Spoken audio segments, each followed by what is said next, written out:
Bung Karno adalah pahlawan nasional Indonesia yang sangat berjasa dalam memperjuangkan kemerdekaan Indonesia. Bung Karno banyak dikagumi karena kecakapannya dalam memimpin Indonesia dan kepandaiannya dalam berdiplomasi. Maka tak heran, banyak orang yang masih mengenang Bung Karno hingga kini. Bung Karno dikenang juga karena karismanya. Selain itu, Bung Karno termasuk sosok yang unik. Banyak sisi lain dari Bung Karno yang masih menjadi misteri hingga kini. Salah satunya adalah harta Bung Karno yang dipercaya sangat berlimpah. Sayangnya, harta tersebut raib entah kemana. Ada sebuah perjanjian penting yang dibuat Presiden pertama Republik Indonesia, yaitu Insinyur Soekarno dan Presiden Amerika Serikat John F. Kennedy. Konon, penembakan John F. Kennedy pada November 1963 yang membuat tewasnya secara tragis lantaran menandatangani perjanjian tersebut. Konon juga, penggulingan Presiden Soekarno dari kursi kepresidenan dilakukan oleh jaringan intelijen Amerika Serikat, disponsori komplotan Zionis internasional yang tidak mau Amerika Serikat bangkrut dan hancur karena harus mematuhi peraturan perjanjian tersebut, dan tidak rela melihat Indonesia justru menjadi kuat secara ekonomi, modal sumber daya alam yang semakin menunjang kekuatan ekonomi Indonesia. Selain itu, ada beberapa tujuan lain yang harus dilaksanakan sesuai agenda Zionis internasional. Perjanjian tersebut biasa disebut sebagai salah satu dana revolusi atau harta amanah bangsa Indonesia. Dana revolusi adalah harta atau emas seluruh raja-raja Nusantara yang disumbangkan sebagai aset mereka untuk membantu perjuangan. Sejak zaman Presiden Soeharto hingga Presiden Megawati pun cukup giat menelisik keberadaannya dalam upaya mencairkannya.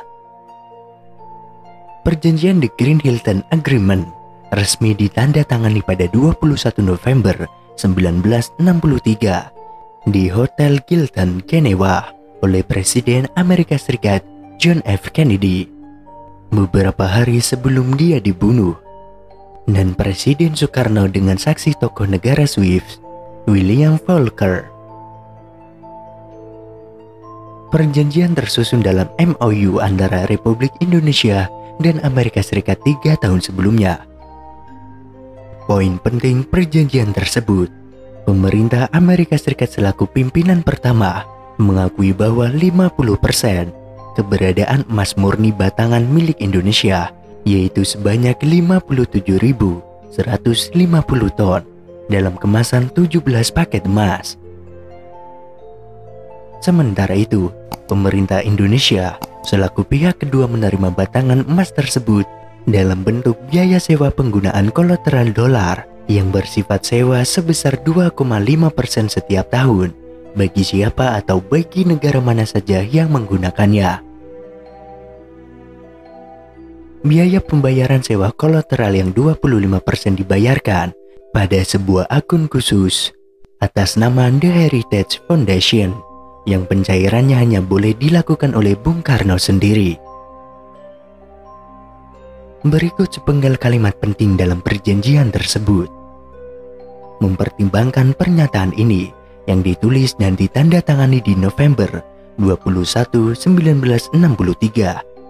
Sementara sertifikat baru itu berlaku pada tahun 1965, semua kepemilikan, maka total volume berikut baru saja diperoleh. Perjanjian hitam di atas putih tersebut berkepala surat lambang Garuda bertinta emas di bagian atasnya. Ada pandangan khusus para ekonom, Amerika Serikat dapat menjadi negara kaya raya karena dijamin hartanya oleh rakyat Indonesia, yakni 57.150 ton emas milik para raja di Nusantara. Pandangan tersebut melahirkan opini bahwa negara Amerika Serikat memang berhutang banyak pada Indonesia karena harta tersebut bukanlah milik pemerintah Amerika Serikat, bukan pula milik negara Indonesia, melainkan harta raja-raja Nusantara bangsa Indonesia. Presiden Soekarno langsung merespon lewat jalur rahasia diplomatik untuk memperoleh harta karun tersebut dengan mengutus beberapa tokoh negara, meskipun peluang untuk mendapatkan harta karun itu kembali sangatlah kecil.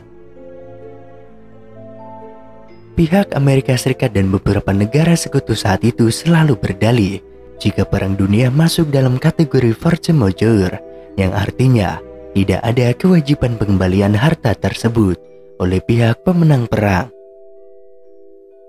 Namun, dengan kekuatan diplomasi Bung Karno, akhirnya berhasil meyakinkan para petinggi Amerika Serikat dan Eropa jika aset harta karun yang diakuisisi Amerika Serikat berasal dari Indonesia dan milik rakyat Indonesia.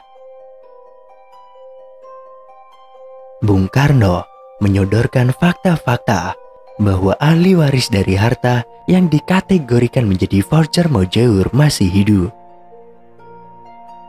Salah satu klausul dalam perjanjian The Green Hilton Agreement adalah membaginya separuh-separuh, 50% dan 50% antara pemerintah Indonesia dan Amerika Serikat beserta sekutu. Presiden Soekarno disebut-sebut pernah meninggalkan harta karun yang disimpan di berbagai tempat. Beberapa bagian diantaranya disimpan di bank-bank luar negeri. Harta ini disebut titipan raja-raja pembesar di masa lalu. Karena itulah, harta karun ini dinamakan harta amanah. Konon, harta itu bisa diambil bila Indonesia sudah merdeka dan menjadi negara kesatuan. Para leluhur Nusantara sengaja menyumbangkan harta itu untuk kesejahteraan rakyat. Sebuah catatan menyebut jumlah real dana amanah wujudnya berupa lempengan emas dan platina sebanyak 4 ton.